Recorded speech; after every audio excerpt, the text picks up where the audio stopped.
people have this idea of like, well, if we just all get together and collectively agree upon rules, then everything's going to work fine. You go, well, yeah, until someone disagrees about something, right? And like, just take a property dispute. You go, hey, my property's here. You go, no, it's here. No, no, no, no, it's here. No, it's here. How do you self-help your way out of that? Like, it's impossible unless you have a neutral arbiter.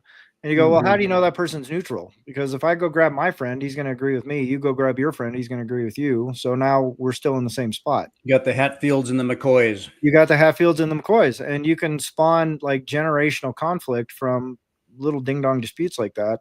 And once the dispute is kicked off into physical violence, then the original dispute becomes irrelevant. It becomes more about like affronts to dignity after that, right? Like, oh, they killed Tom because he was trying to put the fence up. Oh, we're going to go get one of theirs.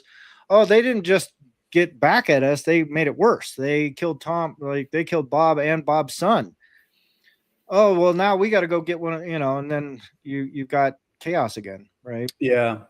And so how do you resolve that dispute without something in the middle? And to say, well, we'll just create a private something in the middle, you go, well, that's subject to like who, then how did that private thing enforce the judgment? You go, well, we decided it's actually Tom's got the land, not Bob. And they go, well, we disagree with you. Now what? Well, you guys need to, we'll form a new contract group that's everybody's gonna all agree to do. And I go, well then, but all it takes is one person to go GFY. Like I'm not abiding by this decision. I'm not abiding. I think you guys are wrong. You guys are obviously wrong. Anybody that's got two eyes in their head could see you're wrong. So we're not going to do it. Yeah. So then if you have a sovereign authority that can come in and go, well, we're going to force you to do it because that's how we're going to maintain the peace. That's the cornerstone of where these systems come from, right? Like it always devolves into a system of top-down hierarchical control. If you have the concept of free rights and property, like if you adhere to an ideology that says I am allowed to maintain property rights, someone has to enforce those, period. There's no other way around it. Like it's impossible to create a system of private property and not have rules and rule enforcers is sort of the core idea there.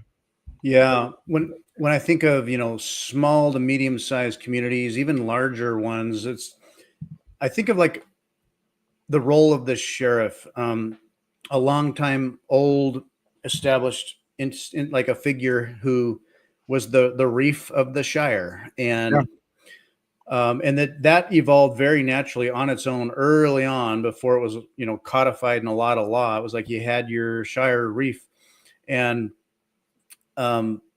it can, and so like area by area, shire by shire, that person's role and responsibilities or expectations could vary drastically, but they were more integrated into the community's needs, and they were that person who, and they could deputize people and manage disputes among people that prevented, like, well, my fence was 3 feet this way and you moved it, you planted a tree there, and or all kinds of things, from little to big bad. And I like the idea of a sheriff when, and I can't speak a whole lot about the role of theoretical anarchy or how you can do it well. It'd be like, well, true anarchy hasn't been done well enough yet. People see like, okay, well, that's not working and this isn't working and the system's broke. I'm going the other way, whatever that is, just all of it, break it down. And Michael Malice would argue there's ways to do that integrate into communities that work. And we do a lot of anarchist type get together things on our own that we don't consider anarchy, and there aren't written down, agreed upon, enforced rules, but they're just understood. We operate by rules and they're not written down. They're not enforced, but for cultural, social, effort among the people organically. But then you get a big community and you get the Hatfield McCoys, and it's like you need somebody who is doing that job. Why and how? Like, who's paying him? How does that work? Well, I mean, the Malice idea of things, like the Michael Malice idea of things, I go, well, that's cute if you're in a system that's already stable, right? So what they end up sounding a lot like to me is like what the communists sound like, right? Like they both end up in the same spot. As the communists go, if everyone just played by the unwritten rules, then our idea would work great.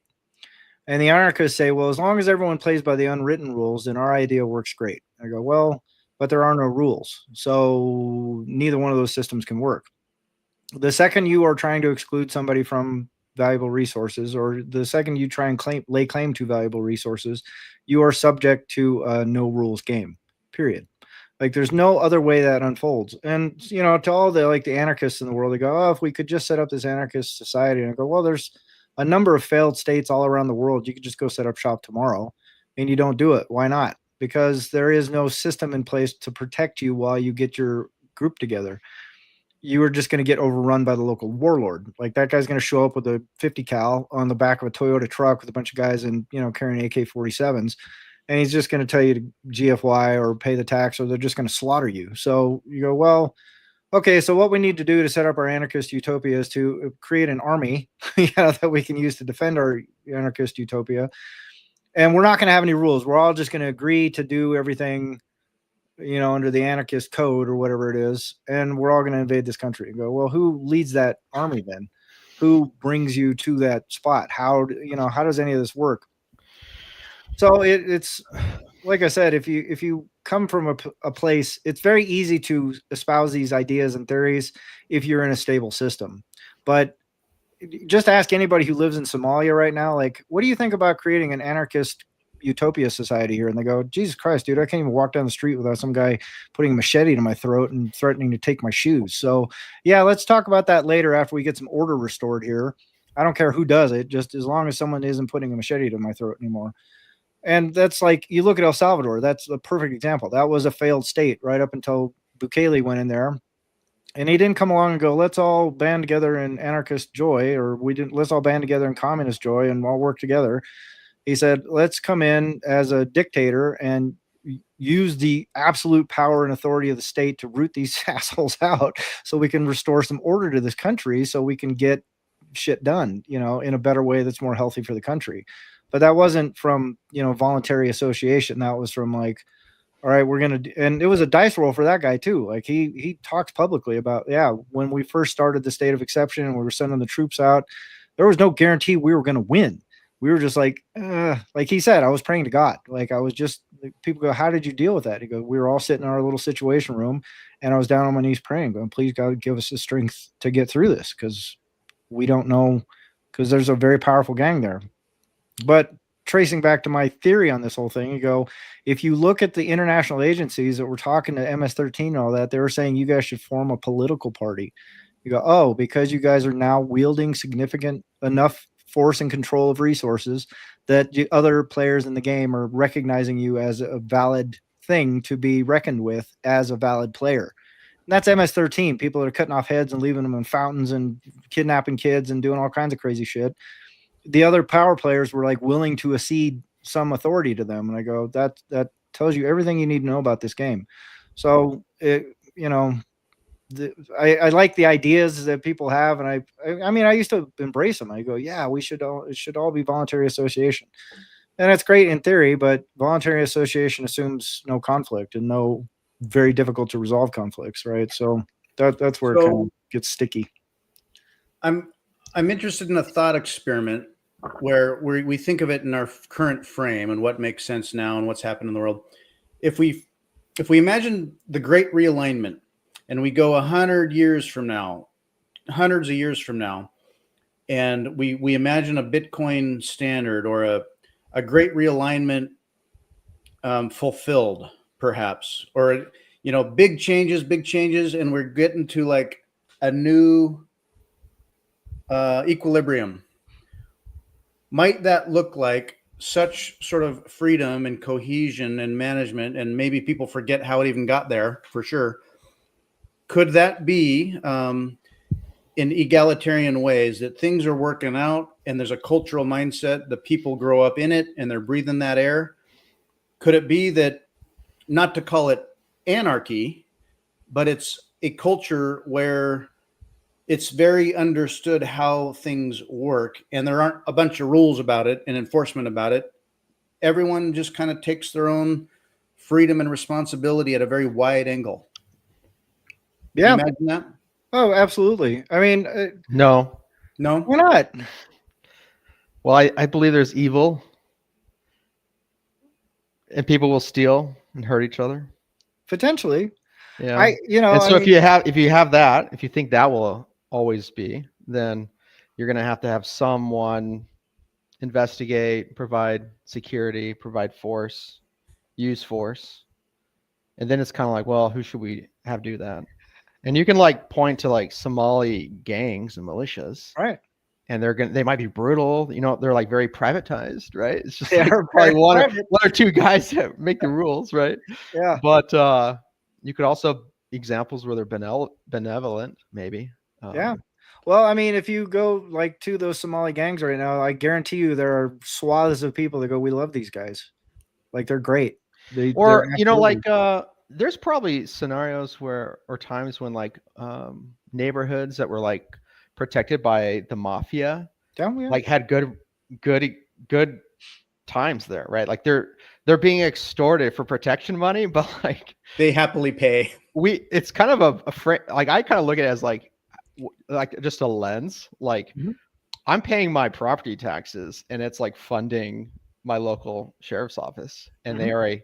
they're a gang. And I'm not trying Yeah. to say that in a demeaning way. Right. I was one of them, but they're a member. They're a unit of force wielders, Yeah. and they have like these values and mission statement, and they're trying to be like fair and right. Like that's at least the perspective, right? That's what they're Yeah. trying to appear to be, and but there's all sorts of examples of that being corrupted.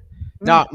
Not that sheriff's office, but just in general, like when you're criticized police, right? Right. Like there's all sorts of stories out there and examples of police abusing their power, being corrupt, and so it's kind of like, and then obviously like the mob can get out of control too. So like usually the way I see it is like you need security, you need force because there's evil.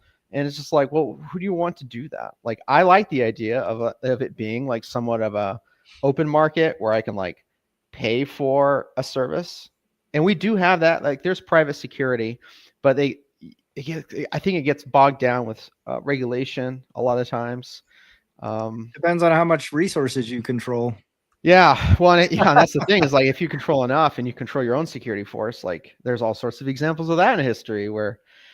Especially when it comes down to like the early unions rising up, right? And private police, private security, like Cracking going down. head to head with unions. Like it's all a matter of any type of these like gangs, any type of like these force wielders can be corrupted. Yeah. Whether they're private, whether they're Public.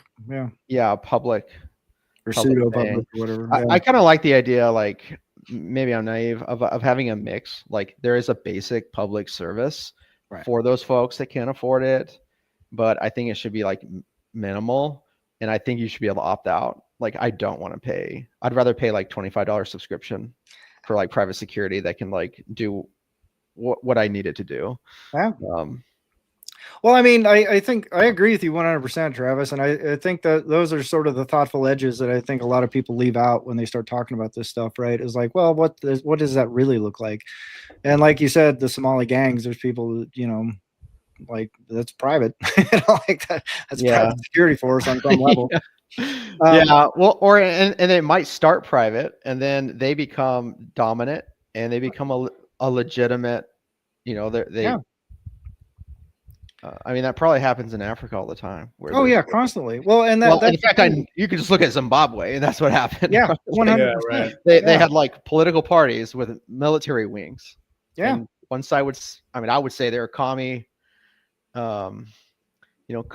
guerrilla fighters and terrorists. Yeah. But they won. Yeah, they won. Yeah. And now they are a failed government. Yeah, exactly. And that's the thing is when they wield significant enough force to capture resources, then they have the problem of managing the resource, right? Like that's the nature of every dictatorship, every revolution, everybody. They get to the place and go, we're going to fix everything. And then they get there and they go, oh, we got to manage all this shit now. Yeah. And so how do you manage it, right? Like, Yeah. and that's where all these rules and these top-down structures and all that shit comes from, is a way to corral all the resources so they're not continually fighting, killing each other, doing whatever. And that's the only way you can get things out of them, right? If your whole country is in chaos, there's a reason why Somali warlords are dirt poor and cheap, because there's thousands of them and they can't figure out how to get together and start ruling the country together. They just keep fighting. And there's outside influences that are also coming in and just stirring that pot and making sure it stays that way because it's beneficial to whoever's stirring the pot, right? So, but if you manage to be a person who rises to some level of authority, then you got to start pulling levers. And if you pick the communism lever, it kind of helps under certain economic situations. You can go, hey, the last regime is so corrupt because they were capitalists, but meanwhile, they weren't really capitalists. They were just like extortionists that were under the thumb of some other government that was just letting them stay there as a puppet so they could extract all the resources out of the country. So you go, oh, we're going to pull the communist lever, and that's how we're going to get all our resources to get together and stop killing each other so we can extract shit out of them until we get deposed, right? But that's a sort of rinse and repeat process. So to answer your question, Fritz, I go, yeah, it's possible you could get there like 100 years from now, maybe, potentially, but how it gets there, I think the bigger thing is the fewer incentives you have to steal stuff, the less enforcement mechanisms are required, right? Incentives. If everyone is thriving, like if everyone's fat and fed and well and just happy and able to do what they kind of want to do, there's way less opportunity or need for you to go and go jack your neighbor. So I think that's how it resolves to a system of declining need for force and authority, because there's fewer and fewer people that are incentivized to go and to blow that up, right? Yeah, so to yeah. Travis's point, though, if you go, yeah, well, there are evil people that are going to do evil things, you go, well, then you can orient all your resources towards rooting those people out and then dealing with them appropriately, rather than having this broad net of trying to capture people that are struggling or trying to get by or don't know any better or blah, blah, blah, blah, blah, that aren't necessarily evil. They're just, constrained by circumstances. So I don't know if that answers the question, but yeah, there is a lot of crime that, I mean, you can just look at like crime statistics, and there's a correlation with poverty and whatnot. So that would definitely have an effect. If there's less poverty, yeah. Travis and I have work less crime. Yeah, and I still work in a realm that deals with highly challenged to incorrigible predatory types, and working adjacent with Travis years ago about it. Travis would see the evil in the world.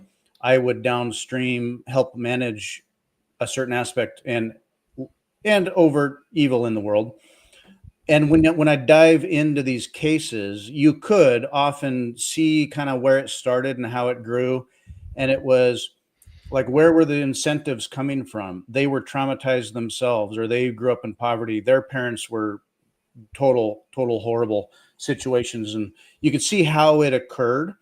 And so sort of like the nature nurture thing, there are, I think when we don't understand it or we don't have the science to quite get a grip on it, it's like, well, there's evil in the world. It's evil.